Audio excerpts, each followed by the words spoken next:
When you put it into perspective, it's actually just a minor activity that you need to do, but it's such a high leverage activity. It's really one of the most important bits. So once you've chosen that product, we've done that based on data, we're ready to build a store around it. How should somebody actually go about building a website that's going to sell these products for them?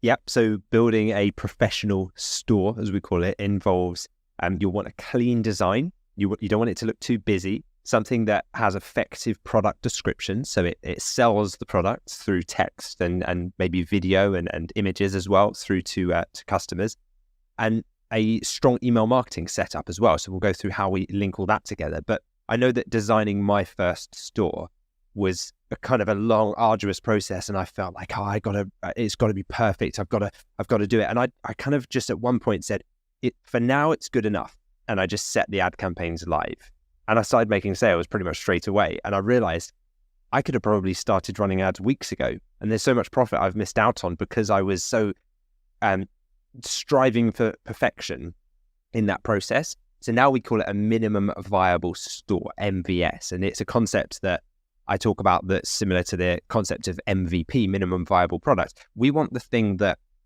looks clean, trustworthy, simple enough, but no frills, no bells and whistles for now, because the purpose of it is initially just to start making sales. Once we've got those sales coming in, we can reinvest some of the profits from those sales to make the store 10 times better by hiring expert designers on sites like Upwork who are way better at store design than I'll probably ever be. And that's okay because I know my strengths as a business owner, but I also know that there are people out there that are just experts at this stuff. And I'd much rather have them spend half a day or a day doing it than me spend weeks trying to make it look perfect and still get nowhere near what they could achieve. So I think realizing the impact of high quality product images and descriptions on customer trust was key. Things like trust badges, these are all things that we guide you through inside week 3 of our program, how to set up your store in a way that ticks all the boxes for customers. And actually, we do have a literal checklist of box ticking exercise before you go live with your store of all of the common mistakes over the hundreds of stores that we've reviewed in Dropship Unlocked that people got wrong or people missed. And so we've just put all of those into a list so that when you go through it, before you go live, you can be sure you've met 99% of the requirements, and you'll start making sales because the store is good enough to do that.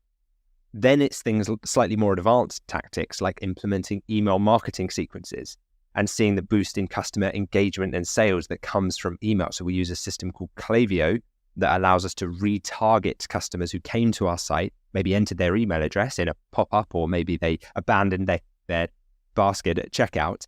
And then we can retarget them. And I'm sure you've received those types of emails as a customer as well, where it still says, come back, use this discount code, don't leave yet. It's that kind of marketing. It's maybe it's corny and cheesy and you'll say it doesn't work on you, but it definitely works on the wider population of customers. So we use it. The other thing is ensuring that your store is visually appealing and easy to navigate. I think people overcomplicate it sometimes, that it actually becomes quite convoluted and complex. And that is just the enemy of a high converting store. You want it to build trust and be very simple and straightforward. And actually the way we run ads, and we'll talk about this when we go through the advertising, is that we're actually sending customers most of the time directly to the product page anyway. So they're not even going to the homepage. They're not even seeing the collection page. They're going straight to the product page, and usually they're buying or not buying from there.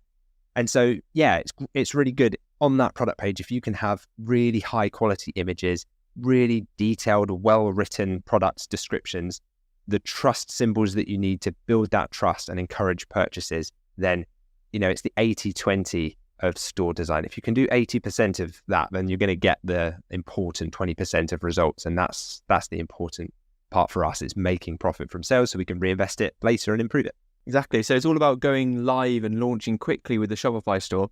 And we see a lot of people get this wrong when they try and build a Shopify store that's too perfect from the very start. And that does is just hold them back from finding out how profitable they can be. And they spend too much time before they launch. It's common startup philosophy now to actually start with a minimum viable product, as we do with the store build, which just means that we can get to market, show our products in front of customers as soon as possible, start getting revenue back into the business, and learn how we can improve as quickly as possible. It's a big part of what we teach. Now, once you've got a store built, one of the reasons we do that so early before we even sign suppliers is so that we have a store to show to suppliers when it's time to sign them. So these are the suppliers that will provide the products to our customers. So supplier relationships are obviously important, and signing the right suppliers is crucial. So how would you teach people, how would you recommend for people to sign their first dropshipping suppliers?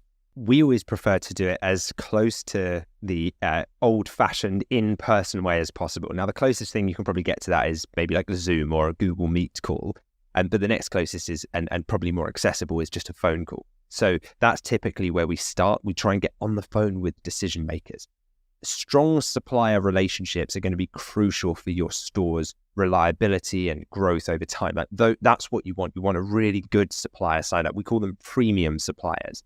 And so signing your first premium supplier might require a little bit of preparation, a bit of research, a bit of persistence, maybe, if you can't get past the initial gatekeeper, the receptionist that keeps saying, no, sorry, it's not available at the moment, or she can't take any calls at the moment. Like, okay, I'll try again on Monday. You keep trying until you get through to that person. Maybe you go and see them in person. Heaven forbid, do it the old fashioned way and actually go and see the person eye to eye.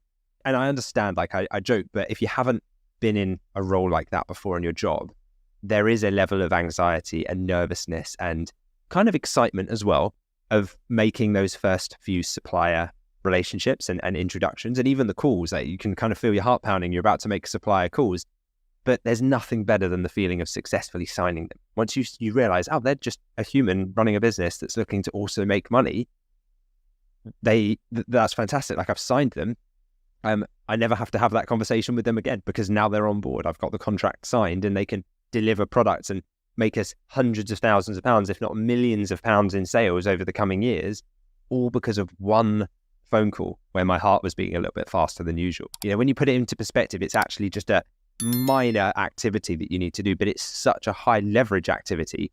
It's really one of the most important bits. So yeah, it's fantastic. The momentum that you'll gain as well in confidence after signing your first suppliers. I know that when I first signed my very first supplier, I was thinking, this is incredible, I'm going to do another one. And I wanted to call the others straight away because I was kind of on a high of realizing I can do this. I've got the belief. And so if I was going to give a few tips for this, it would be do your research. Have a professional pitch. We actually give you a script that is proven time and time again to impress and build trust in potential suppliers so that you don't say the wrong thing. And over time, you'll find that when you do build these great supplier relationships, I actually had a call from one of our top suppliers yesterday offering us like an exclusive deal that he's not offering to other retailers. And that's because we've worked with them for years and they realize that we are one of their biggest sources of revenue. And so they're not going to their other retailers. They come to us first with these deals. And we can then pass those deals on to customers and generate a lot more revenue because of it. So that's the kind of thing that comes from getting these premium suppliers signed up and building that trust with them early. The other thing is, don't just use a script verbatim and just read it out like a robot. Customize your outreach. Have a bit of small talk with them. Chat about things that that you have in common, or compliment them on their brand, their products. Ask about what they're up to. Go and see them if you can. Have a coffee. Like, they are just human, and ultimately people want to deal with people. People buy from people, as they say. So your chances of succeeding to sign that supplier are much higher if you can, tailor your CV for each job application, like you would have done in the working world. But ultimately, once you have that supplier signed, they can be a consistent source of revenue, and you a source of revenue for them as well. Remember, it's not them doing you a favor. It's a partnership. They will make a lot more money because of saying yes to you than they would have done if they had not. So remember, it's a two-way street, and you should back yourself to know that you're bringing something significant to the table as well. Exactly. It's a 50-50 partnership. And if anything, I think the further through the relationship you go with your supplier, you end up almost providing even more to the relationship than they do, because you're the one that's bringing in all the sales, looking after all the customers, and doing that on a consistent basis. And you can see how it's such a fantastic deal to suppliers. But when we first start, I remember those nerves about calling suppliers, but I flipped that on its head. And by the time I'd finished and signed my first 4 or 5 suppliers, it actually became one of my favorite parts of the program, calling suppliers, because of that buzz that you get after you sign a supplier. There's a real thrill and a real sense of achievement after you sign every supplier that says yes. But following a script, making it clear why you're calling them in the first place. So, saying, hello, my name's James. I'm looking to speak to somebody about opening up a retailer account, making it clear that you're confident and that you'd like to be a retailer for their business. And that can really make a big difference. And have a smile on your face when you're saying it as well. And you compare that with going into those phone calls, picking up the phone and saying, hi, I'm James, can I sell you products? It's not going to work. There is a way to do it, but it's about having a smile on your face, being professional. And in the end, it actually becomes one of the most enjoyable parts of building a business, is signing those suppliers.